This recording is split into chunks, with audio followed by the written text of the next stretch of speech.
Хо! Все още не е Коледа, но вие гледате Soda Review и днес ще пробваме напитката Балканска малина.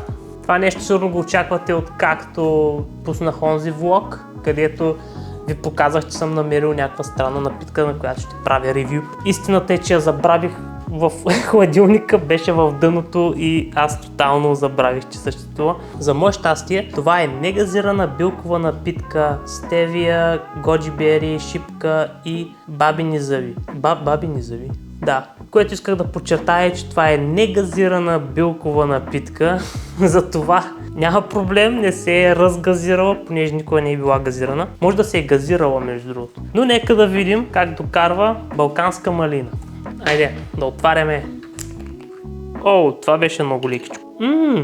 Мирише много приятно. Мирише си на балканска малина. Много хубаво мирише. Много ми хареса. Мириса.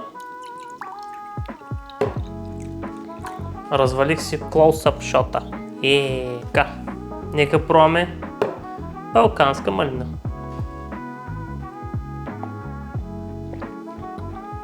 Да, това е много приятно. Всъщност докарва на фанта малина, само че не е газирано и е много лекичко. Много приятна напитка. Не си спомням цената каква беше.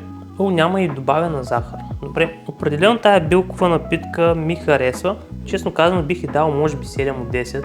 Наистина не е лоша. Тая напитка мисля, че е българска. Не съм напълно сигурен. Щом е балканска малина, трябва да е поне някоя балканска държава. Ник е група АД. Окей, честно казано, дори ще си пия още мъничко. Честно казано, наистина, тая напитка ме изненада особено много. Специално той е лек вкус. Това дори не е сода. Така че не е сода ревю. Това е напитка ревю. Окей, вие знаете най-добре за още сода ревюта. Последвайте канала.